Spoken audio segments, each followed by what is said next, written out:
Gals, ladies and gentlemen, my name is Coca-Cola34, and today do a bit of a video talking about who I think will be Undertaker's opponent at WrestleMania. So, basically, right now, as it stands, there is no confirmed opponent for Undertaker at WrestleMania 32. And yet, WrestleMania 32 is just 5 weeks away, which is incredibly, scary, because, number one, Undertaker needs a good opponent, because Undertaker's matches are sometimes the best matches on the card. I mean, recent years, WrestleMania 28, WrestleMania 29, 26, 25, obviously, which is just incredible. So I'm just taking this jacket off. It's really hot in here. You wouldn't believe how hot it is, and it's all my fault because I took a drink, had a cup of tea. So basically, I've got 3 guys on here. 2 of them I think would benefit from an elevation of an Undertaker match. Now, I would have Undertaker go over these guys, but I do feel that if you give these guys a great match with the Undertaker, it would kind of elevate them. But then again, one of them could win this, and the third guy, he's already faced the Undertaker, but I think it'd be good for him to face the Undertaker this year, just to have like a really good standard kind of WrestleMania match with him. So, let's get into the first guy. Let's get into number 1.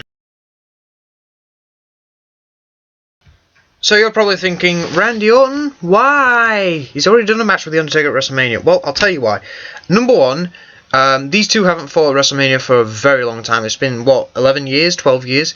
So I think they're overdue a WrestleMania rematch. And because I think their WrestleMania match at WrestleMania 21 was brilliant. I thought it was absolutely excellent, especially with that RKO reversal. That was something I've never seen before. And I got into wrestling quite a few years ago, and I can remember watching that match for the first time and be like, wow, that's actually quite cool. So I don't think they should do this in this rematch, but I think the reason I'd have Randy Orton being a rematch, because he's been rumoured to be he said he's rumoured to come back early from his shoulder injury, sadly. One down. But yeah, so I think giving Randy Orton and Undertaker a rematch at WrestleMania could elevate both superstars. But I would have Undertaker go over just because I think it's good to keep the streak alive. A bit long. He's kind of dead. It's pretty much dead after what Brock Lesnar did. But I think it's good to give it a bit more of a run with the Undertaker, because I don't think he's retiring yet. He might retire next year, but if he retires this year, I think Randy Orton would be pretty good, because Randy Orton was one guy that, in my opinion, could have ended the streak. He could have ended the streak at WrestleMania 21. And he was a real threat to The Undertaker. So why not have it that Randy Orton comes back and he says, well, I'm not looking to go for any of the Intercontinental Championship or the United States Championship this year.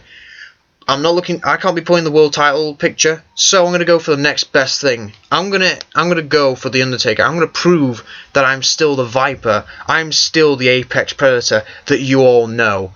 And he's been basically, Undertaker, you are a legend, but it's time for your legendary status to be broken. I had to go at WrestleMania 21. I'm gonna have another shot at WrestleMania 32. I think that's how you should do, and have it. Don't have a rehash of that rivalry. Make something new out of it. Make something really good and really new out of it. Seriously, if WWE do this right, it could be a good rivalry. It could be a brilliant rivalry. But I'm just saying it could be a standard match, because Undertaker is old. He's not the same guy he was at WrestleMania 21. He's really gone downhill in recent years. So I think just give him with Randy Orton. Their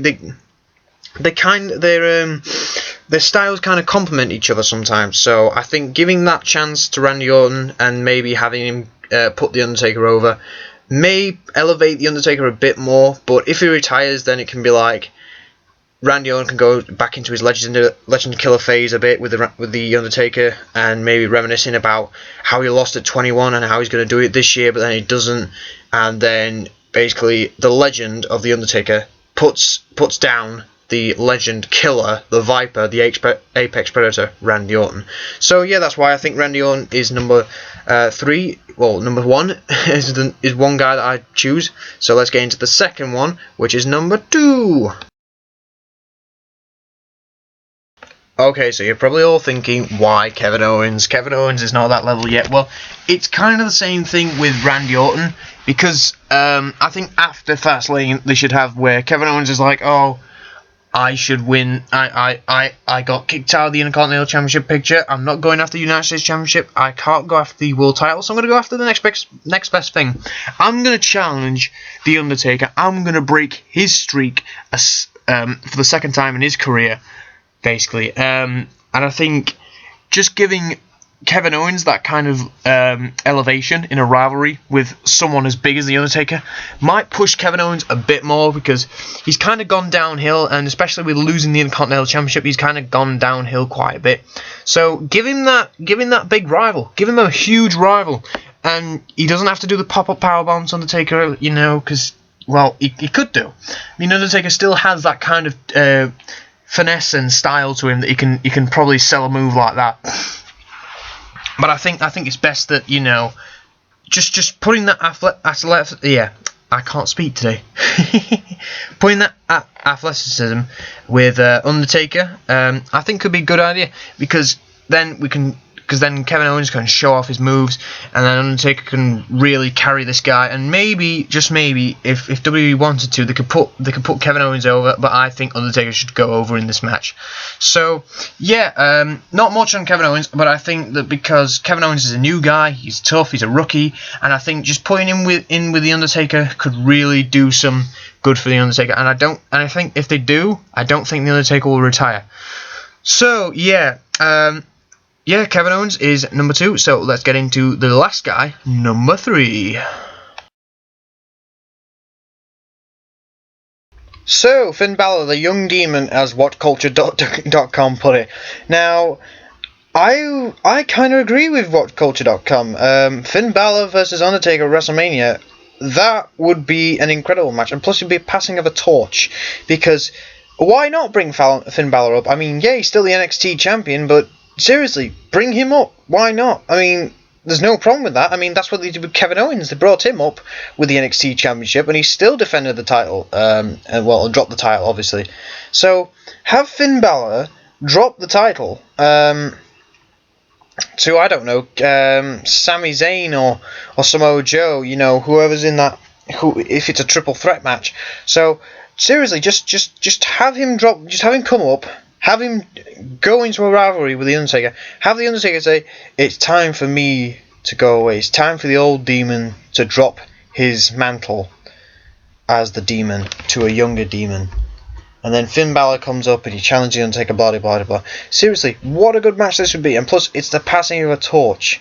I mean, have Finn Balor start his own streak. I mean, imagine that. I mean, it'd be a bit cliche, because he's a young, freaky dude taking over from an old freaky dude. I mean, but you know, just let him do that. Seriously, let him do that.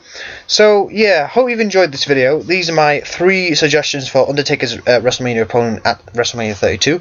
So have you got any suggestions of your own? Comment down below. So yeah, thank you for watching. Hope you enjoyed, and I shall see you later. Bye bye.